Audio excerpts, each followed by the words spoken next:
Kun. The receptive. Above. Kun, the receptive, earth. Below. Kun, the receptive, earth. This hexagram is made up of broken lines only. The broken line represents the dark, yielding, receptive primal power of yin. The attribute of the hexagram is devotion. Its image is the earth. It is the perfect complement of the creative. The complement, not the opposite. For the receptive does not combat the creative, but completes it. It represents nature in contrast to spirit, earth in contrast to heaven, space as against time, the female maternal as against the male paternal.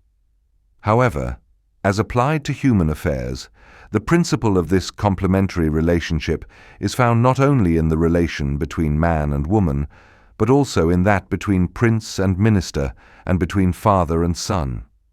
Indeed, even in the individual, this duality appears in the coexistence of the spiritual world and the world of the senses.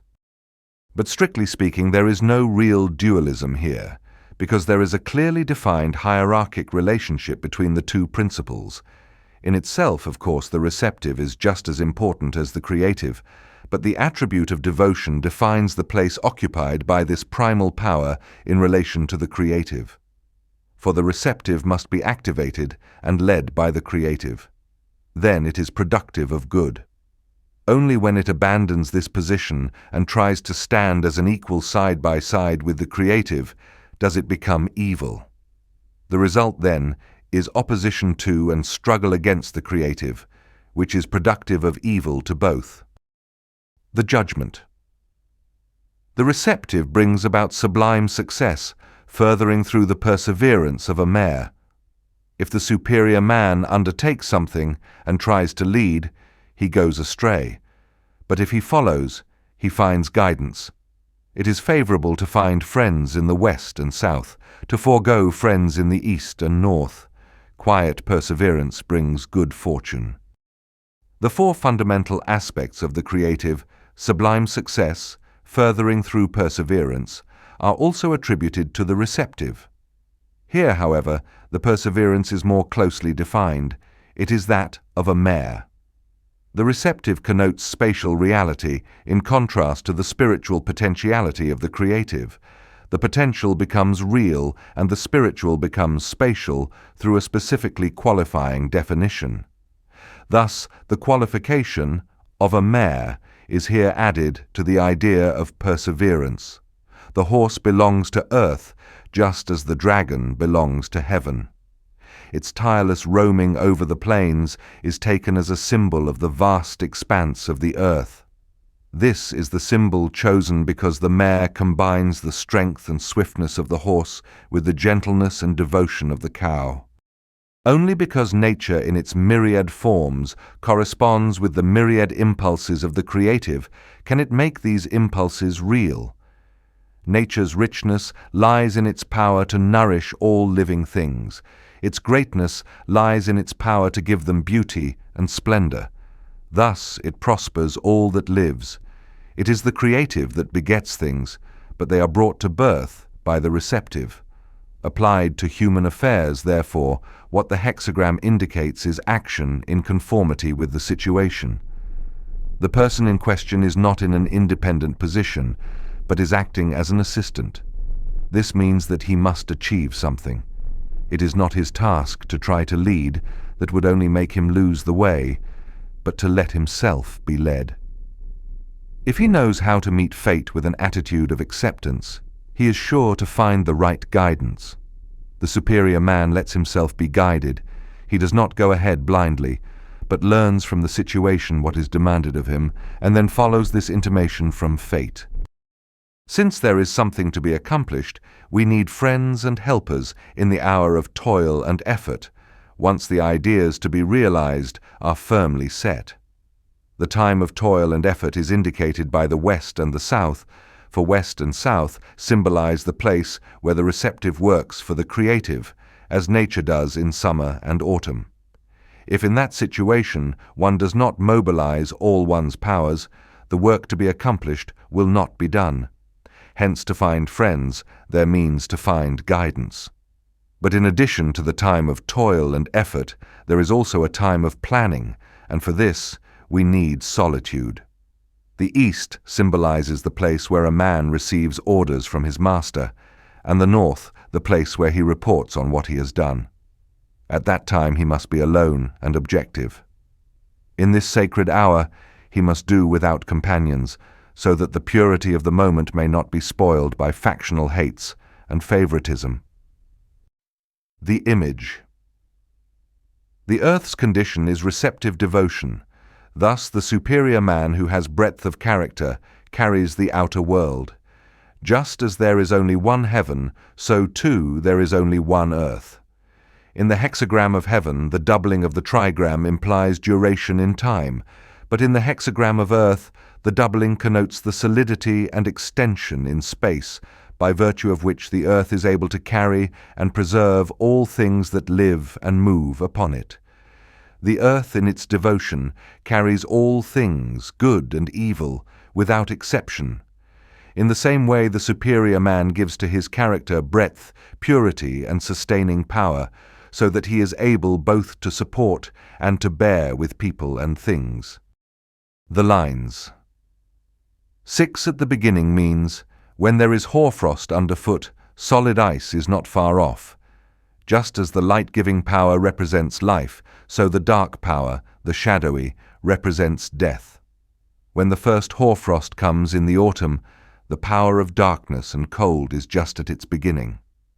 After these first warnings, signs of death will gradually multiply, until, in obedience to immutable laws, stark winter with its ice is here. In life, it is the same. After certain scarcely noticeable signs of decay have appeared, they go on increasing until final dissolution comes. But in life precautions can be taken by heeding the first signs of decay and checking them in time. 6 in the second place means straight, square, great. Without purpose, yet nothing remains unfurthered. The symbol of heaven is the circle, and that of earth is the square. Thus squareness is a primary quality of the earth. On the other hand, movement in a straight line, as well as magnitude, is a primary quality of the creative. But all square things have their origin in a straight line, and in turn form solid bodies. In mathematics, when we discriminate between lines, planes, and solids, we find that rectangular planes result from straight lines, and cubic magnitudes from rectangular planes. The receptive accommodates itself to the qualities of the creative and makes them its own. Thus, a square develops out of a straight line and a cube out of a square. This is compliance with the laws of the creative. Nothing is taken away, nothing added. Therefore, the receptive has no need of a special purpose of its own, nor of any effort. Yet everything turns out as it should. Nature creates all beings without erring. This is its straightness. It is calm and still. This is its four-squareness. It tolerates all creatures equally. This is its greatness. Therefore it attains what is right for all without artifice or special intentions. Man achieves the height of wisdom when all that he does is as self-evident as what nature does. 6 in the third place means hidden lines. One is able to remain persevering. If by chance you are in the service of a king, seek not works, but bring to completion. If a man is free of vanity, he is able to conceal his abilities and keep them from attracting attention too soon. Thus he can mature undisturbed.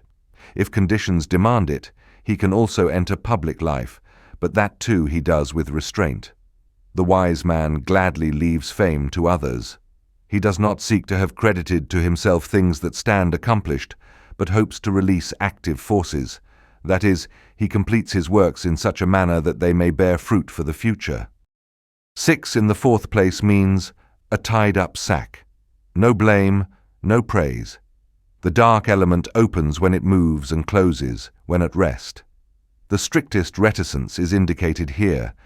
The time is dangerous because any degree of prominence leads either to the enmity of irresistible antagonists, if one challenges them, or to misconceived recognition if one is complacent. Therefore, a man ought to maintain reserve, be it in solitude or in the turmoil of the world, for there too he can hide himself so well that no one knows him. 6 in the 5th place means, a yellow lower garment brings supreme good fortune. Yellow is the color of the earth and of the middle. It is the symbol of that which is reliable and genuine. The lower garment is inconspicuously decorated, the symbol of aristocratic reserve. When anyone is called upon to work in a prominent but not independent position, true success depends on the utmost discretion. A man's genuineness and refinement should not reveal themselves directly. They should express themselves only indirectly as an effect from within. 6 at the top means dragons fight in the meadow. Their blood is black and yellow. In the top place, the dark element should yield to the light. If it attempts to maintain a position to which it is not entitled and to rule instead of serving, it draws down upon itself the anger of the strong. A struggle ensues in which it is overthrown, with injury, however, to both sides. The dragon, symbol of heaven, comes to fight the false dragon that symbolizes the inflation of the earth principle. Midnight blue is the color of heaven, yellow is the color of the earth. Therefore, when black and yellow blood flow, it is a sign that in this unnatural contest both primal powers suffer injury. When all the lines are 6s, it means lasting perseverance furthers. When nothing but 6s appears, the hexagram of the receptive changes into the hexagram of the creative. By holding fast to what is right, it gains the power of enduring. There is indeed no advance, but neither is there retrogression.